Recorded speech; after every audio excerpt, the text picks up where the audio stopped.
이번 시간에는 에스핑 안데르센의 복지 레짐이라고 하는 부분부터 들어가도록 하겠습니다. 에스핑 안데르센의 복지 레짐.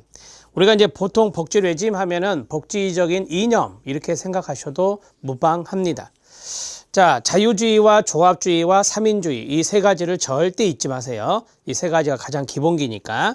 그래서 거기 보시면 방가로 3번에 자유주의적 복지국가 유형 그 자리 별표 하나, 4번에 조합주의 또는 보수주의적 복지국가 유형 별표 하나, 그 다음에 사회민주적 복지국가 유형 그 자리 별표 하나입니다.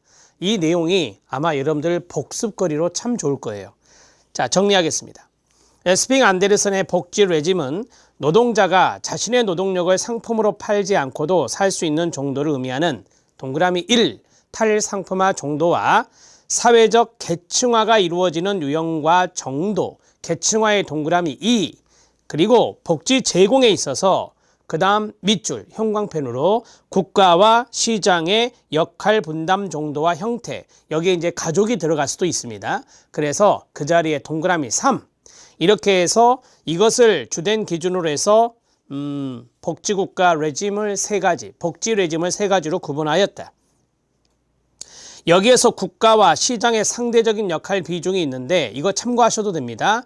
GDP 대비 민간기업 연금 비중, GDP 대비 공적연금, 민간연금, 개인연금 비중, 총연금 지출 중에 사회보장연금, 공무원연금, 기업연금, 개인연금의 비중, 65세 이상의 노인 가구의 소득 원천 구성 등 네 가지로 측정을 했다라고 하는 겁니다. 앞에서 우리가 국가와 시장의 역할 분담, 거기에 대해서 사회보장 분담금이 많으냐 아니면 시장에 넣는 기업연금 이런 거 있잖아요. 개인연금 이런 게 비중이 많으냐 이런 것들을 따졌다는 것입니다.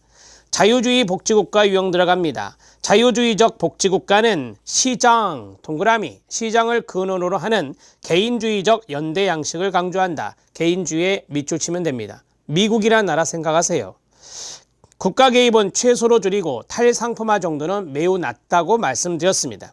국가와 가족의 역할은 주변적이다 라고 했죠. 시장, 동그라미, 시장의 역할이 가장 크고 시장이 사회적 연대의 중심 근원지라 할 수 있습니다. 대체로 사회복지비 지출 정도가 낮겠죠. 당연히 복지 후진국에 해당될 수 있으니까요. 자, GDP에 대비 조세, 사회보험료 비중도 낮은 나라들이 여기에 해당됩니다. 자, 그 다음에 조합주의적 복지국가 유형을 보면 2번 사회적 연대의 근원지가 가족이다. 가족의 동그라미, 앞에 도표에 제가 썼던 거 기억나시죠? 가족이며 국가는 이를 지원하고 보완합니다. 기본적으로 경제적 능력에 따른 사회 정의를 지향하며 복지제도는 기존 사회계층을 유지시키는 역할을 한다. 아, 생각나요? 계층 유지, 계층 유지의 동그라미, 전일제로 일하는 남성 생계 부양자 모델. 제가 이걸 뭐라 했죠? 네, 전통적 생계 부양 모델, 전통적 생계 부양 모델. 그 1인 생계가 바로 남성이다. 그래서 남성 동그라미, 남성 생계부양자 모델에 입각해 사회보험 중심, 사회보험의 동그라미, 복지제도 운영하면서 상대적으로 낮은 복지 서비스를 제공하는 것이다. 5번째, 스웨덴이라는 나라가 생각나는 사회민주적 복지국가 유형입니다. 사회민주적 복지국가 유형은 국가, 동그라미, 국가 역할이 가장 중심적이고 가족이나 시장의 역할은 주변적이 됩니다. 사회적 연대의 근거도 국가가 됩니다. 매우 보편주의 방식인 복지 서비스와 급여를 제공하게 됩니다. 탈상품화 정도가 매우 높고 그 자리까지 밑줄, 민간, 시장, 민간보험의 역할은 작습니다.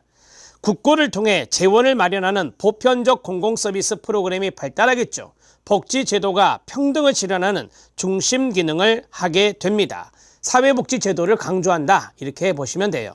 그런데 조세로 운영한다 그랬잖아요. 그래서 사회수당제도가 대표적인 제도가 되는 겁니다. 사회수당의 주된 재원은 조세이기 때문이죠. 자, 복지국가의 유형 분류가 있습니다. 여기 앞에 제가 일부러 별표를 쳐놨어요. 그 내용들만 숙지하셔도 된다는 소리. 첫 번째, 1958년 연도는 참고하세요. 윌렌스키 르보, 자녀적 제도적. 1965년 위더범이라고 읽어요. 자, 위더범은 시험에 딱 한 번 이렇게 연결하는 문제가 나왔었거든요. 어떻게 해운다? 반시전기 위더범. 반시전기 위더범. 자, 반이 뭐죠? 반집합주의, 시는 시민권, 전은 전체주의, 통합주의라고도 합니다. 그 다음에 기는 기능주의라고 합니다. 반시전기 동그라미 치면 돼요. 이거 알아야 됩니다. 기출문제 하나 있어요.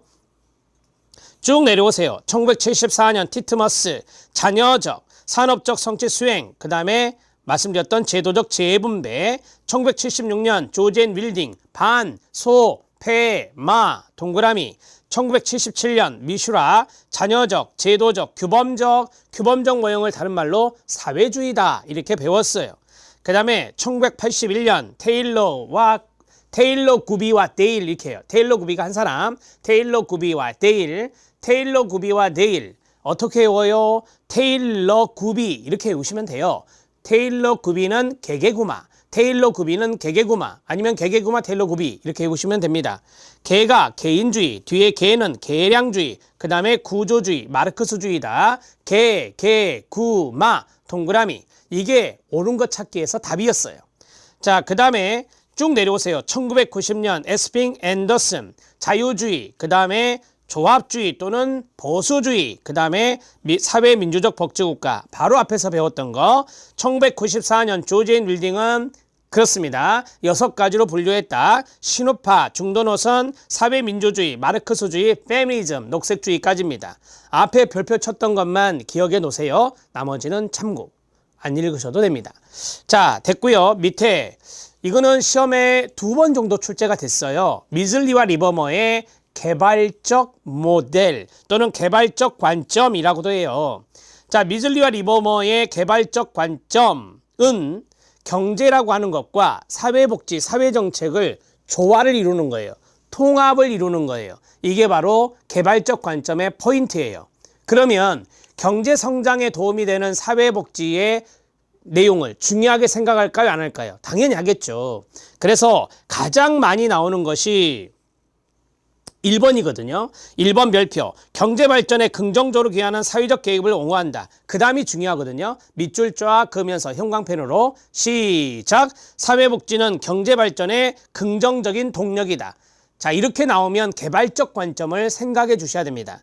자, 그러면 그 다음에 경제, 사회제도의 조화만 동그라미. 그 다음에 경제적 진보, 사회적 진보 중요한 요소로 간주한다. 경제계획과 사회계획에서 정부의 적극적인 역할에 밑줄. 뭐 경제적인 부분이든 사회적인 부분이든 그 계획을 정부가 적극적으로 짠다라고 하는 거예요. 사회 모든 구성원들의 복지를 위한 경제 개발과 사회 개발의 통합에 동그라미 치면 됩니다. 자, 그러면 여기에서 오른쪽 날개 쪽에다 쓰시면 돼요. 개발적 관점에서 출제되었던 지문 중에 하나인데요. 개발적 관점은 근로, 연계, 복지를 지향하는 신자유주의적 요소를 배척하지 않습니다.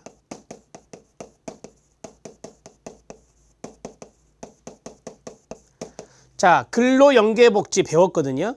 근로연계복지를 제가 어떻게 말씀드렸느냐, workfare라고 말씀드렸죠. 이게 힌트예요. 이게 경제고, 그 다음에 이게 복지잖아요. 사회복지라고 쓸게요. 이 두 가지를 아우르는 것이에요. 이 두 가지를 아우르는 것이기 때문에 개발적 관점은 경제적인 측면과 복지적인 측면, 사회복지라는 측면을 조화를 이룬다라고 했잖아요. 그래서 근로연계복지를 지향하는 신자유주의적 요소, 신자유주의적 요소가 바로 이거. 경제적인 부분을 강조하는 거잖아요. 이것을 배척하지 않는다라고 해요. 만약에 배척한다 이렇게 나오면 틀리겠죠. 배척한다, 신자유주의적 요소를 배척한다 이렇게 나오면 틀린 지문이 됩니다. 이거 하나 팁으로 써놓으시면 돼요. 되셨죠? 나중에 기출해서 확인해 주시기 바랍니다. 에스핑 앤더슨의 복지국가 모형이 있습니다. 자유주의, 조합주의, 그 다음에 삼인주의가 쭉 나왔어요. 자, 해당 국가들을 보실래요? 미국, 캐나다, 호주, 영국, 뉴질랜드 자유주의, 독일, 오스트리아, 프랑스, 이탈리아, 유럽 대륙 국가라고도 해요. 예, 조합주의, 그 다음에 스웨덴, 노르웨이, 덴마크, 북유럽 국가나 스칸디나비아 국가라고 돼요. 이건 3인주의. 자, 급여 대상이 모든 국민 나오죠. 3인주의. 피용자 아세요? 피용자. 사용자의 반대편이 피용자잖아요. 근로자, 노동자를 말하는 거죠. 사회보험을 강조하기 때문에 피용자 중심이라고 생각하시면 돼요. 급여 종류는 참고하셔도 되고, 급여 수준, 중간 계급의 생활 수준까지 많이 준다. 높은 복지급여. 그러면 3인주의가 되겠죠, 당연히. 그 다음에 가족복지 서비스가 있어요. 이 가족복지 서비스는 가족의 책임을 말하는 게 아니에요. 가족에 대한 복지 서비스를 국가가 강력하게 주죠. 되게 뭡니까? 사회수당, 가족수당 제도 아닙니까? 그래서 3인주의는 강력하다라고 하는 거예요. 사회보험 운영 체계는 참고하셔도 되고요. 본인 부담이 있어요. 본인 부담이 많으면 자유주의겠죠, 당연히. 본인 부담이 많으면 자유주의예요. 적으면 3인주의가 된다. 왜냐하면 국가가 해주는데 본인 부담을 많이 할 필요가 없죠. 자, 그 다음에 직업복지, 자원복지의 역할이 있는데, 직업복지나 자원복지는 민간이 생각나시죠? 시장. 그래서 이게 강한 쪽은 이제 자유주의다, 이렇게 말할 수 있어요. 오히려 국가의 복지가 강조되는 것은 3인주의니까. 그 다음에 복지에 대한, 그 다음에 가로 쳐야 되는 부분이 가족 책임이에요. 그러면 가족 책임이 중요한 데가 어디예요? 당연히 앞에 부분이죠. 예를 들어서 자유주의라든지 조합주의라든지 이런 데가 이제 가족의 역할이 중요한 거고, 여기 있는 국가의 역할이 중요하니까 3인주의는 미약하다.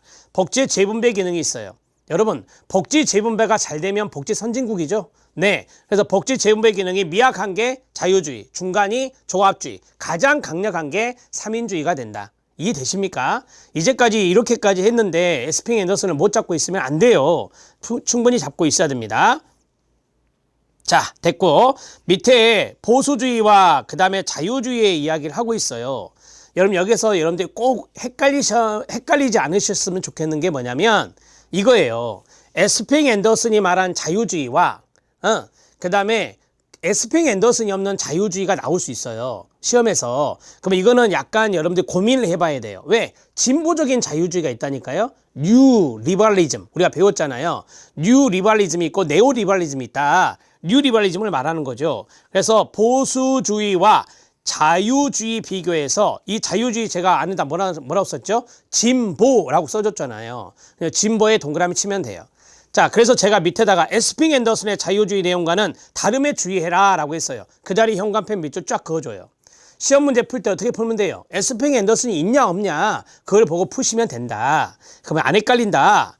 자, 그러면 1번 보수주의 쓰세요. 1번 보수주의가 이렇게 나와 있죠. 보수주의에다가 자녀적 관점 쓰면 돼요. 보수주의에다가 자녀적 관점, 선별주의를 쓰면 돼요. 이건 정치적인 보수주의예요. 정치적인 의미에서 보수주의다, 이렇게 말하는 거고, 그 다음에 2번에 자유주의 있죠. 자유주의. 제가 이건 친절하게 진보라고 써드렸잖아요. 시험에는 진보라고 안 나와요, 여러분. 그냥 자유주의로만 나오거든요. 그래서 이거는 제도적 관점이다. 자, 제도적 관점은 뭐다? 네, 보편주의다, 이렇게 써놓으시면 돼요. 자, 그 다음 바로 들어가는 게 이거잖아요. 선별주의와 보편주의 비교가 또 도표 하나 나오죠. 예, 거기까지 하면 이제 모형이 완벽하게 분석이 된 거예요. 보수주의 들어갈게요. 1번, 보수주의자들은 사회복지 자녀적 관점을 지지한다. 의존은 개인적인 실패의 결과다. 의존하는 것은 개인적인 실패의 어떤 결과로 나타나는 것이고, 인간 사회의 불평등은 자연스러운 현상, 자연적인 현상으로 간주한다. 불평등의 동그라미요. 개인이 사회복지에 의존하기 전에 소득이 있는 노동에 종사해야 되고, 그것이 불가능할 경우 가족이나 종교가 개입할 것을 권장한다. 국가가 개입하는 게 아니다. 가족이 개입하든 종교단체에서 개입해라. 사회복지 원조를 연장하거나 확대하면 수급자가 영원히 의존하기 때문에 복지병이라고 하죠. 그래서 사회복지는 최소화하여 제한적으로만 개입해야 된다는 것이다. 자선을 미덕이라 생각한다. 시혜를 강조하겠죠. 시혜, 여의자.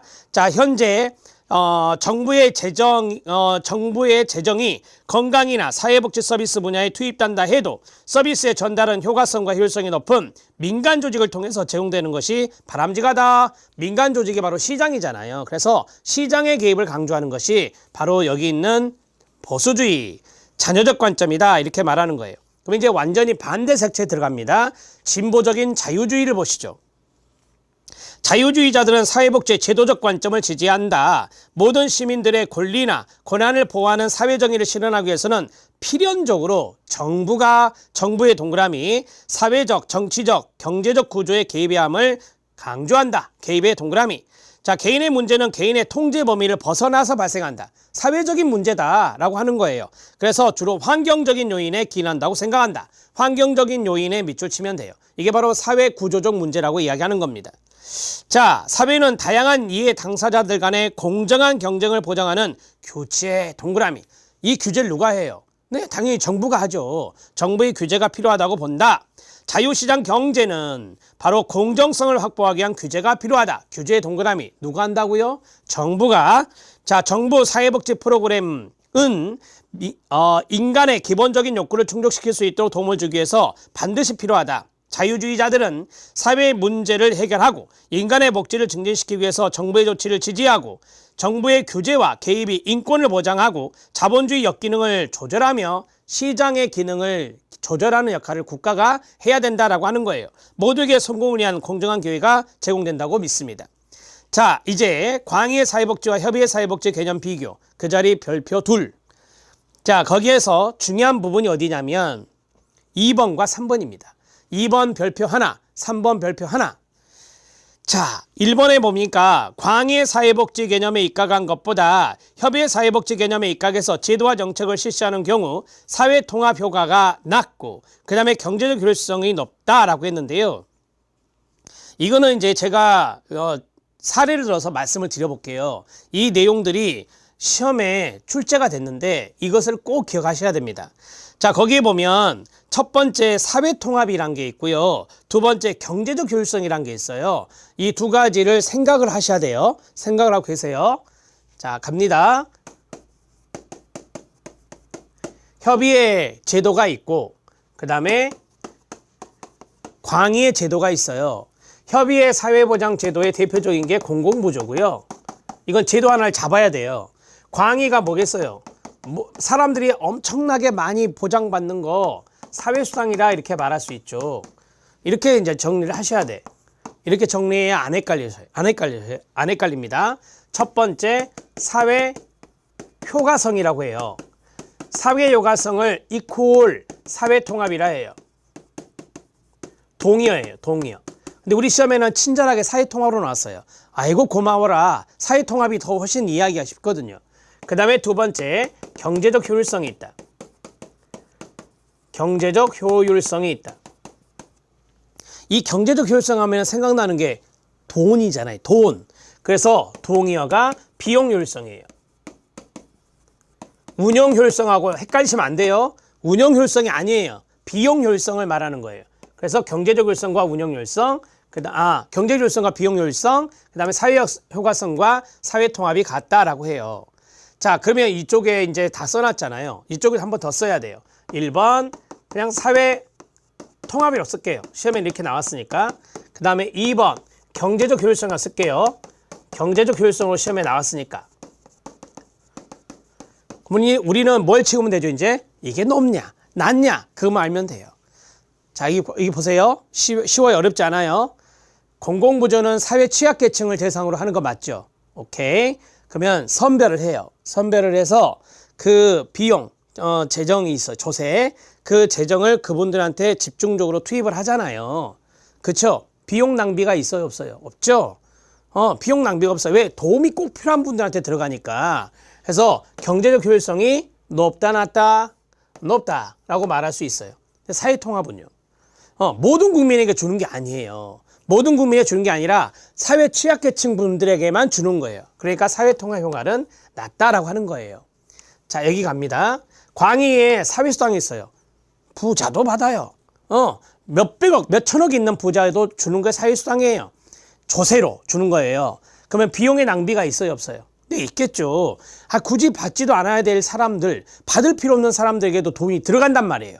그래서 이것은 경제적 효율성이 낮아요. 이해되셨죠? 그런데 모든 사람한테 다 주니까 사회통합 효과는 좋을 거 아닙니까? 이렇게 되는 거예요. 다 반대예요. 반대. 그래서 사회통합 효과가 높은 것은 광의의 사회수당이고 경제효율성이 떨어져요. 자, 이것을 이제 그 지문으로 이해를 하셔야 돼요. 제가 이건 설명을 해드렸으니까 지문으로 이해를 하셔야 된다라고 하는 거예요. 자, 갑니다. 천천히 다시. 광의의 사회복지 개념에 입각하는 것보다 협의 그 자리에 써요. 공공부조 쓰면 되죠. 자, 협의의 사회복지 개념에 입각해서 제도와 정책을 실시하는 경우, 그러면 이제 공공부조만 생각하면 돼요. 공공부조는 이렇게 하면 되죠. 시작. 공공부조는 사회통합 효과는 낮고 경제효율성 효과는 높다. 맞아, 말했죠. 자, 그 다음에 즉 협의의 사회복지 개념에 입각한 정책은 공공부조이며 사회통합 효과는 낮고 경제적 효율성 효과는 높다고 볼 수 있다. 반면 광의 그 자리에다가 사회수당 쓰세요. 광의의 사회복지 개념에 해당되는 사회수당은 끊어요. 사회통합 효과는 높지만 바로 경제적 효율성 효과는 낮다. 비용 효율성, 비용 낭비 쓰면 돼요. 이게 왜 낮냐? 비용 낭비 요소가 있다라고 하는 거예요. 비용 낭비 요소가 있다. 이렇게 정리하시면 되죠. Q. 자, 지금 공공부조했어 여기. 자, 우리 복습해요. 했던 겁니다 이거. 자, 운영효율성이 있어요. 운영효율성이 있고, 자, 여기다 썼던 비용효율성을 쓸 거예요. 이 두 가지는 동의어가 아니에요. 동의어가 아니다. 자, 공공부조는 운영할 때 절차가 복잡해요, 안 복잡해요? 자산조사 절차 복잡하다 그랬잖아요. 그래서 운영 절차가 복잡하니 운영효율성은 낮아요. 자, 그리고 꼭 필요한, 도움이 필요한 분들에게 돈이 들어가기 때문에 비용효율성은 높아요. 이렇게 해서 두 가지 정리해야 돼요. 헷갈리지 마세요. 자, 됐고요. 선별주의와 보편주의 들어갈 겁니다. 이거는 이제 여러분들이 많이 봤으니까 충분히 이해할 수 있어요. 이제까지 모든 이야기가 아마 이게 들어가 있어요. 여기 부분들을 이해하시면 이제 복습 효과는 끝났다라고 말할 수 있는데, 자, 이거 하고 뒤에 있는 로버트 노지까지만 정리하고요. 이번 시간을 마무리 짓겠습니다. 자, 다음 시간에 새로운 마음으로 제6절 들어가시죠. 자, 선별주의와 보편주의. 복습 준비됐나요? 갑니다. 선별주의 자녀적 관점과 동의어. 1차적으로 가족과 시장경제라는 사회제도를 통해 어떤 개인의 욕구가 충족되지 않을 때만 제공해야 된다. 누가 말했어요? 윌렌스키 르보. 그 다음에 현금급여나 서비스는 단기간 동안만 제공돼야 되며, 단기간의 동그라미. 자, 개인이나 가족이 다시 자립할 수 있게 되면 중단돼야 되나. 이제 충분히 살아갈 수 있다 그러면은 그 도움을 이제 끊는 거죠. 신자유주의 그 자리 밑줄. 신자유주의 조류에 근접하는 형태이며 복지 정책의 미시적 효율을 강조한다. 이 미시적 효율은 이 사회 취약계층, 제한된 분들, 특수한 계층 이렇게 생각하면 돼요. 사회적 약자. 그래서 미시적 효율을 한 거예요. 그 다음에 자산조사에 의한 공공부조가 중요한 공공부조 밑줄 복지 프로그램으로 기능하고 있고, 자격이 있는 빈곤한 계층을 가려내는 일. 이게 두 자로 뭐예요? 선, 별. 자, 이것이 복지행정에 있어서 중요한 업무가 되겠죠. 자격이 있는 빈곤자를 추출하는 데 많은 노력을 기울여야 된다. 이게 뭐죠? 이 추출하는 그 과정이 중요한 거잖아, 이거는. 그래서 운영 절차가 복잡하다, 운영효율성이 낮다라고 말씀드렸잖아요.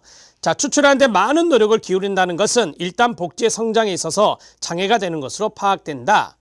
자, 복지를 매우 잔여적 또는 제한적으로 주어질 때 시장이 제대로 기능을 발휘하고 유지될 수 있다고 얘기는 자유주의의 기본적 인식에서 출발한다라고 했어요. 묻습니다. 여기서 자유주의는 진보입니까? 보수입니까?